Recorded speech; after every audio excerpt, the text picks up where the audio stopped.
Patuloy naman po umano ang pagtaas ng koleksyon ng buwis mula sa mga negosyo sa bayan po ng San Fabian sa loob ng 3 taon. Batay po yan sa ulat na naitala sa State of the Municipality Address o yung SOMA noong Hunyo 30 sa San Fabian Public Auditorium. Ayon sa datos ng lokal na pamahalaan, ang business tax collection na mula 7.77 million pesos noong 2024 ay umakyat ng 9 million and 46 noong 2025 at umabot na sa 9.84 million pesos naman nitong 2026. Iniuugnay ng lokal na pamahalaan ang pagtaas sa mga pinatutupad na business-friendly policies at mas pinasimpleng proseso ng transaksyon na nakatulong umano sa pagpasok ng mas maraming establishmento tulad ng mga fast food chains, bangko at shopping centers.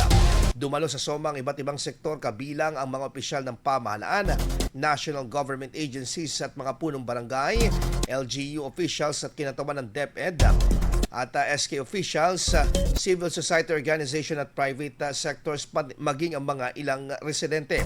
Sa parehong ulat, inilatag din ng administrasyon ng mga nakatakdang proyekto sa sektor ng kalusugan kabilang ang pagpapalawak ng Super Health Center at ang pagdaragdag ng 2 mobile clinic para sa mga malalayong barangay.